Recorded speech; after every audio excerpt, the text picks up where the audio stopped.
Hello and welcome to Drop Dice. This is Chris. I am doing a video response to Rob Coletta from Performance Check. Earlier today, he released a video entitled Dungeons & Dragons, How Are Dragonborn Born? And it was an interesting question. He's basically looking at each race inside Dungeons & Dragons and reading a little bit about them, about how the iconic version of Dungeons & Dragons races were born, came into existence, etc., etc. And Dragonborn have actually gone through a couple different iterations, which I'm not really going to discuss here. Instead, what I'm going to discuss is how they work in Stratmur, because that was Rob's question: is how do they work in your world? How are they born? Well, really, he was referring to the actual birthing process, because it's interesting. They are kind of reptilian, and they don't have tails according to the Dungeons & Dragons 5th edition rule set. However, if you looked at 4th edition, they did have tails, and they had a whole bunch of fluff that actually came with them, and their 4th edition fluff was actually really thorough. So for Rob, if you're looking for a Wizards of the Coast answer, I would definitely check out 4th edition's Dragonborn, because their fluff inside that edition was actually very thorough, and I liked it a lot. Some people thought they were too snowflakey, but I thought it was kind of cool. So let's get into Stratmur. So I'm going to talk a little bit about what's been established officially within this last trilogy, or the current trilogy that I'm playing with Marquise, Lewis, and Matt, which is set in the Freelands. And the family that they meet is called the Crow family. Basically, the Crow are blue Dragonborn.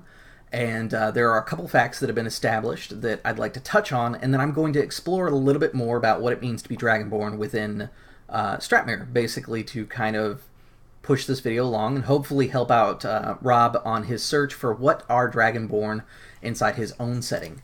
So, first off, his setting is called the Lore Keepers, and I would encourage you to go check it out when you get a chance, because it is a very, very good game.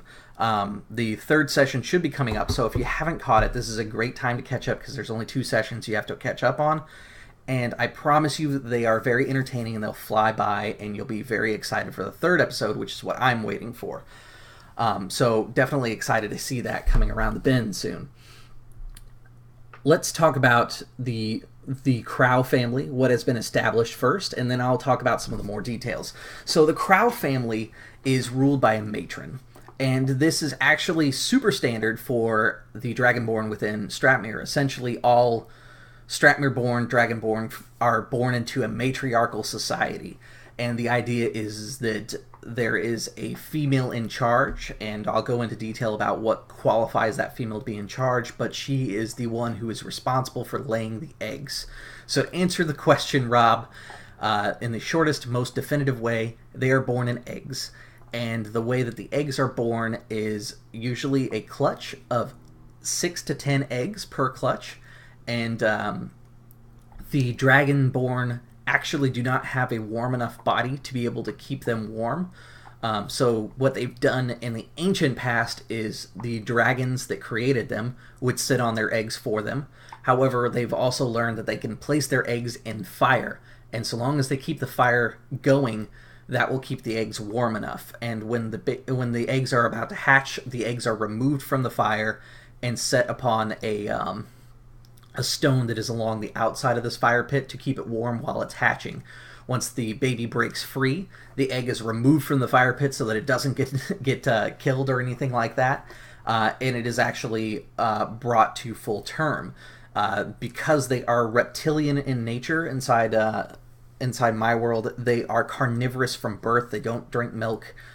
So usually what happens is the Dragonborn have raw meat that has been basically softened inside jars and aged so that it's very tender. And that's what Dragonborn usually eat for the first couple of years that they are born, is kind of this mushy meat paste, which is probably a little bit more in depth than you were thinking. But basically I'm going to go through the life cycle, and hopefully this helps you out. So as they age, when they are first born, they lack the ability to have a breath weapon. And then to answer your secondary question, they do have tails. They grow as their body grows, and when they reach their full height, usually their tail is long enough to hit the ground and drag a little bit behind them, but they usually don't drag them, they move them around a lot. Very similar to how Texas is done in the Lore Keepers game. The first picture that was kind of the opening for this video is actually a really great image. That could either be a silver or a blue Dragonborn. Its color is kind of silvery blue, so it's hard to tell exactly which one. But what I really loved was the fact that that picture, he has a round shield and a sword. Typically, this is considered the preferred and ultimate fighting style for Dragonborn, is to be sword and board. They are a very traditional race, and their original appearance within the world dates much further back. Essentially, I mentioned that the dragons who were their progenitors used to sit on their eggs. Well, the origin story to the Dragonborn is basically that a red dragon and a gold dragon, to promote peace amongst the dragon races, decided to lay eggs inside the same nest and take care of them together to create a new generation that would unify the dragons as a people. Originally, dragons were these sort of demigods. They were very intelligent, just these great thinkers and wielders of magic. And it wasn't necessarily a fight of good versus evil, like you would think according to the alignment system in 5th edition. It was more of a question of philosophical beliefs that actually made them want, like, war with each other. Is one believed that the best way to rule these mortals that the gods were creating was to leave them alone and let them choose to honor the dragons how they choose to, which was the metallic dragons. The chromatics, on the other hand, believed that a more direct approach was necessary, and the definition of direct approach kind of varied between each dragon. For example, the black dragons believed in tyranny. They thought that the best way to rule these mortals was to literally enslave them and make them do things for their own good, was the thought process. Whereas, like, the red dragons believed that they should be ruled as kings, or that they should rule as kings, that they should be paid taxes, that the people should till the land for them and should ultimately turn to them for their problems. Which kind of led to this, like I said, kind of political divide between the dragons. And to basically stem that tide, the gold and red laid eggs together, and the first Dragonborn were born from that clutch of eggs. Basically, the magic of what it is to be a red dragon and the magic of what it is to be a gold dragon intermingled, and the gods blessed them for unifying the races, or at least attempting to unify the dragon races. With these new children, their own mortals. So once they discovered that, the Dragonborn began the dragons began pairing together based upon their breath weapons. So to create these new Dragonborn, and there are a few that don't have a pair on the other side. Like, for example, there is no acid breathing, there is an acid breathing metallic. But essentially they were paired up and they created Dragonborn, and each clutch would produce sets of twins, essentially. One gold, one red, for example, or because there were 6 eggs, you'd have 6 red and 6 gold, and they would become the first generation. The reason that they are matriarchal in nature is because male Dragonborns cannot produce eggs, whereas dragons in Stratmur are hermaphrodites. They can produce eggs. They can simply will themselves to do so. Hopefully the dogs stop real quick here.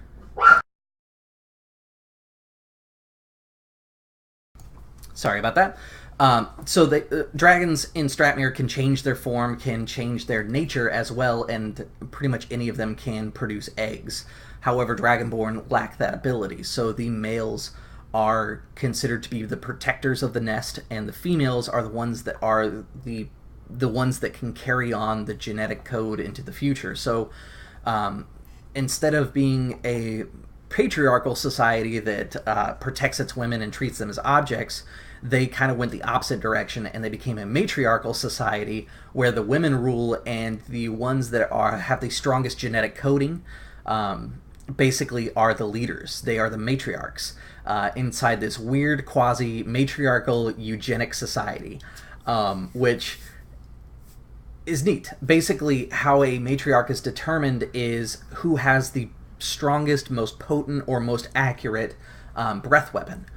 Essentially, there is a contest. If you wanted to become matriarch, you would challenge the current matriarch, and you would go through a series of tests, which would test your potency, the strength, your ability to manipulate your breath weapon, and basic combat skills, because as the mother of the house, you need to be able to protect your children. So basically, what ends up happening is the matriarch, if she is defeated and beaten by skill, she is not killed, she is not exiled or anything like that. She becomes what is known as a honored mother. Honored mothers stop producing children, and they step back to become kind of village elders. They live in the house with the current matron, and if the current matron needs their advice for anything, she brings them in like elders and has a council with them. The honored mothers also have a very important role. If a matron becomes tyrannical or unjust or dishonorable, which is a very important thing for the Dragonborn honor, it is their right and duty to actually strike her down and find a replacement. The honored mothers are a very interesting group because they are probably some of the most deadly warriors that the Dragonborn have, but they don't use them because of their respected positions. The matrons must protect all of the families in their care because they live in large communal family homes, Viking longhouses to be specific. And what the Dragonborn do is their body temperature is not being high enough to be able to actually lay on the eggs. They, inside the long hearth that's inside the center of the longhouse, they bury their eggs in there for the gestation period, and once they're ready to hatch, they set them on the stone. And that's kind of how the whole process begins. For the males, life is a little different. They typically are farmers, much like the Vikings were. However, because they are genetically stronger, that's what those D&D bonuses are to their strength and stuff like that, they are actually valued warriors and mercenaries. They will not go out to war if it's not going to be profitable for them. Because of that, they are used by the Aesir, who is the current government of where they live, the continent of, or the country of Aesir. Basically, they are used as foot soldiers and elites and things like that, and mercenary work. And they're paid very well for it. And basically, these treasures and money ultimately comes down to buying firewood and things that they need to survive, because Aesir is very cold. It's kind of your kind of northeastern Europe kind of feeling. So a lot of those treasures go into trade and things like that. But as a whole, the society is built around like how I've explained. The one thing that is important to note is my Dragonborn do have tails. They don't start with breath weapons. That's something that they have to mature into. For example, Ulfric, the one that we see inside the current trilogy, he does not have the ability to have a breath weapon. He can charge his lightning in his mouth, and he can bite someone. And basically, it works a lot like Shocking Grasp, the spell, but it's a bite attack that he's doing. And he is trained as a monk. Another thing that you see inside the trilogy is the fact that the matron is also the person who carries out the instruction for the young warriors. She ensures that their education is being done properly, whereas they're not exactly 100% book smart. They're very trained and honed in tactics. Battlemaster being kind of the racial preferred class, if you were to use kind of a 3rd edition Pathfinder type thing. That's what you find a lot of them as, is fighter battlemasters, using sword and board tactics. And that's pretty much in a nutshell who the Dragonborn are in Stratmur. For inspiration that I pulled for Stratmur is Dragonlance. Essentially in Dragonlance, the eggs are manipulated through dark magic to create what is called a Draconian, which is basically a Dragonborn with a tail and wings and a death throw. Sometimes when you kill them, they turn to stone. Other times they turn to acid. Sometimes they explode. They are nasty in life, and they are even worse in death. So kind of the idea is my Dragonborn and Stratmur are like a little bit watered down versions of that. So that is basically all the information in the behind the scenes for Dragonborn. The one thing that I did want to add is because they are based in kind of a Nordic society, they do believe in hospitality, which was shown as an example inside the trilogy.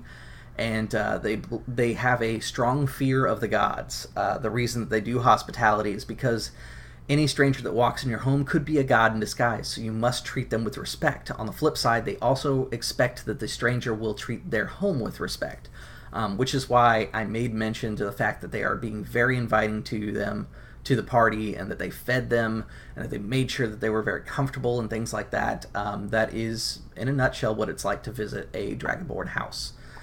With that said, guys, that is everything on the Dragonborn. Thank you for tuning in, and I will see you at the gaming table. Hopefully, this performance has been up to standard. Wink.